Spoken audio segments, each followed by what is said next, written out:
Good day, my lovelies, and welcome to another nth dimensional production. Today, we're going to be doing a little reaction slash analysis of a new Minecraft 1.16 RSG speedrun world record. Should be a lot of fun, so let's go ahead and jump right in, shall we?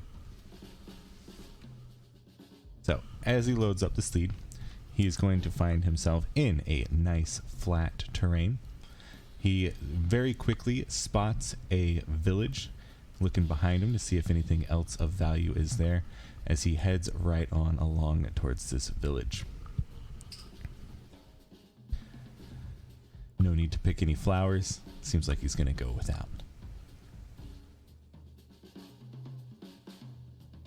So as he approaches the village, it looks like there's not any blacksmith around, but there is a hotel and a good number of like regular houses, so he's definitely going to have enough beds to get him where he wants in the Nether.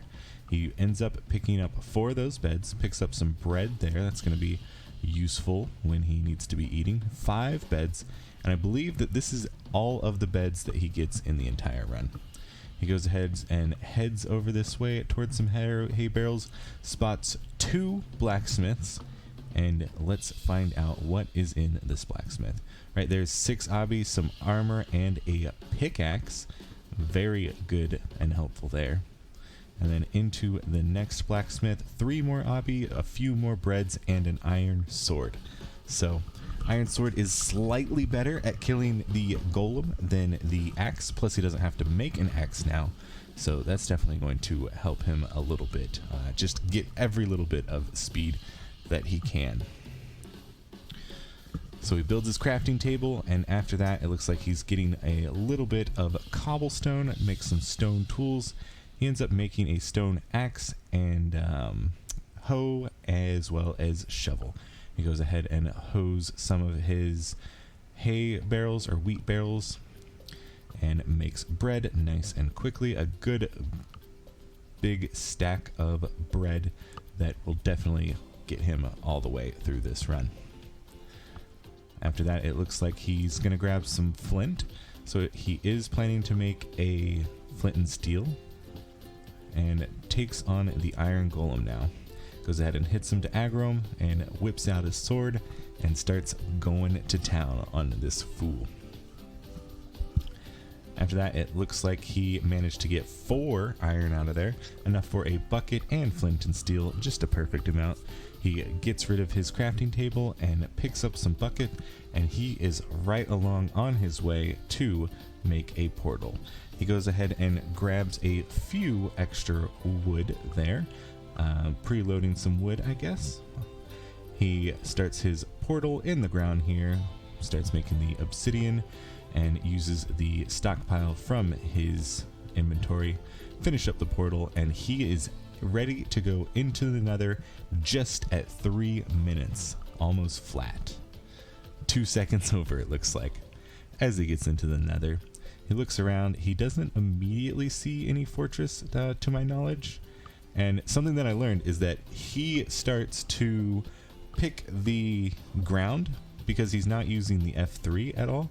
But if you pick at the ground, the textures show you which direction is north. And from there, you can kind of determine your quadrants of where these places will spawn and determine which way you want to go after that. So he does get to this ledge. At this point, I believe he does see the fortress, and he goes ahead and uses the boat to get down here and starts heading directly to that fortress. He already has enough bread, so he doesn't even bother getting those mushrooms. He just is scaling this mountain, getting to the fortress as quick as he can, doing some jumping hops along the way. Right here, he whips out his wood, goes ahead and does a little bit of speed bridge, makes a leap of faith. You know, I'm always a little too scared to do those, but Illumina is very experienced in Minecraft, knows what he's doing, and does it very smoothly. He sees a spawner here for a blaze spawner, a very easy to find one. We have a little bit of an ad break.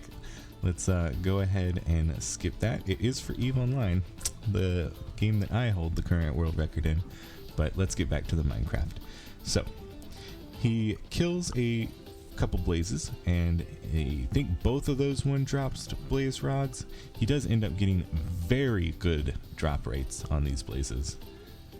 But he sees these two blazes just kind of chilling on their lonesome and decides to take them out while he waits for the spawner to spawn some more. Something to note is that he's not using a shield. That's pretty common these days, but he's also not using any fire resist potions, so he is going to take a lot of damage every time he gets hit with a blaze. So it is quite risky to do Fortress before Bastion and your fire resist potions, but I guess sometimes when the Fortress comes first, it's what you gotta do, right? Plus he does have a couple of items of steel armor, and that definitely helps him take care of those guys. He ends up getting 6 blaze rods, a decently risky move, but you know, sometimes you just gotta go with 6. And he continues along the way. Something that I did note when I watched his kind of analysis of the video is that he did actually see the Bastion that's coming up from that fortress. So he already knew that he was in a pretty good scenario and started wanting to go for riskier strats because, you know, when a record's on the line, sometimes you just gotta risk it for the biscuit, am I right? He goes ahead and bridges a little bit into the treasure room Bastion, a favorite amongst most of the runners, and grabs some gold, throws it to some piglins just to stop them from aggroing a little bit, and then picks up the remaining gold and starts heading along the staircase up to the top. Something to note is that he doesn't currently have any gold armor, so he is getting hunted by all those piglins until he grabs the armor in that chest and equips it. After that, he kind of pickaxes his way into this other room and starts doing a strat that is Ninja Brains route or strategy for this Bastion, which involves making a hole there, and it will come into play later when he makes a hole from the second floor and throws in some gold down that way. So right here you can start seeing he's making the path, and it looks like he's getting pretty bad luck on the gold spawns, but he does dig a hole down there, as you can see, and throws some extra gold into the piglins. What he should have done at that point right there is thrown more gold into the piglins, but instead he opts to go to the next room and get some more gold. Minor things that could save a little bit of time, but still this run is absolutely cracked. Almost every play that he does is with the utmost execution, and it really shows that he Illumini knows what he's doing in this run and is definitely someone to keep an eye out on. Well, I mean, he's very experienced. To my knowledge, one of the oldest Minecraft speedrunners. So it's good to see him show up on the current world record board. It's good to see those old guys, eh? So go ahead and throws some more gold into the piglins. He needs a little bit more obsidian at this point just to finish his portal, as well as I think he needs one more pearl trade. So he's got his pearls, but he does need one more obby. He completes the trade. He's looking for one more, and I believe he gets it in this next trade. Goes ahead and does a little bit of inventory management. He makes his Eyes of Ender, he gets his obby, goes ahead and places it in the door frame, does a little bit more inventory management, throwing out that extra gold, and lights the portal, and he is out. Blind travel. Again, no F3, absolutely insane. I think F3 is one of the biggest components of getting a quick run in this category, but I guess some people just don't even need it, right? He goes ahead and is using some of his ender pearls to make traveling just that much quicker. He did throw one Eye of Ender at the start, and it looked like it was pretty far away, so he's just going to go ahead and start making a lot of distance. He does throw his next Eye of Ender, and it is essentially the same direction as the first one. Again, we can't tell exactly what direction it is compared to the first because that no F3, which is what is really amazing at this point, not triangulating the stronghold and just basically hoping and just kind of using all of your experience and knowledge to get a good idea of where it is. And like, he consistently plays with no F3, so in this case it's very much like it's a straight shot. You just go straight and eventually you'll find it, as you'll see here in a minute or two. But in other runs, when you do get good blind travels, and there's a lot of times where you might go too far if you're not kind of trying to triangulate with coordinates or angles. But in this case, pays off plenty fine. He did just throw his Eye of Ender there, and it did break. He is now down to 11 Eyes of Ender, so he does need at least a 1-eye portal to save the run. It's incredible that at 10 minutes and 30 seconds, this run, by his own admission, seemed pretty dead. Like, it was a very long and just insane blind travel. It ends up being 1,500 blocks away blind travel.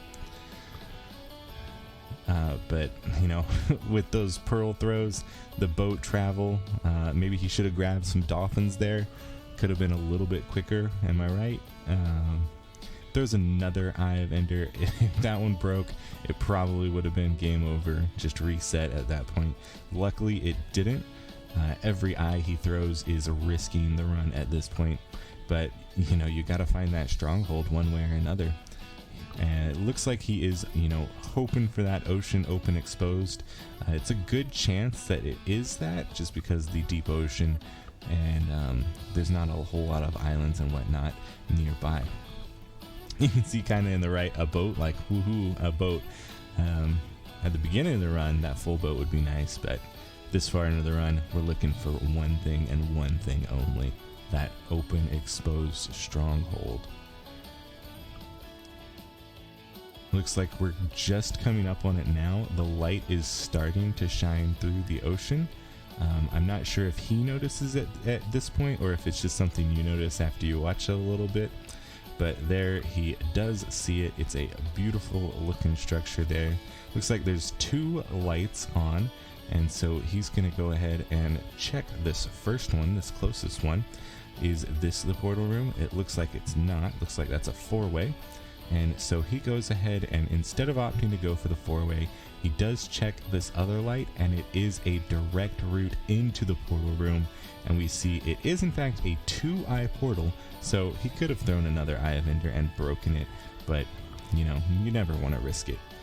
He goes ahead and gets a underground spawn, so he digs up and up, uses his little water bucket to get up a little bit quicker, pearls to the middle, and starts to set up his bed. After that, he pearls away. He's trying to make as much distance between him and the dragon now to make sure that he gets a nice and quick perch. He goes ahead and throws a pearl up onto the side of this building and places a block right under him so that he lands a little bit up the pillar. This is again because the higher you go, the further away from the Ender Dragon you are, the more likely he is to perch quickly. So he is just building up, up, up. He's got one more pearl, and that's going to be to throw as soon as the perch starts. He's going to throw it in the middle and start doing his bed. He's got 5 of them. It's pretty okay. So 1, 2, halfway down, 3 beds, 4 beds. He almost gets the 4-bed kill. He ends up using his 5 beds just exactly how much he got. Nice and confident in that. And with that, he secures himself the brand new world record. The first sub 14 run on 1.16 random seed. An absolutely cracked run. What a legend.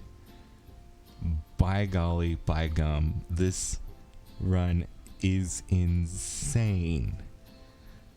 Everything that he does amazingly.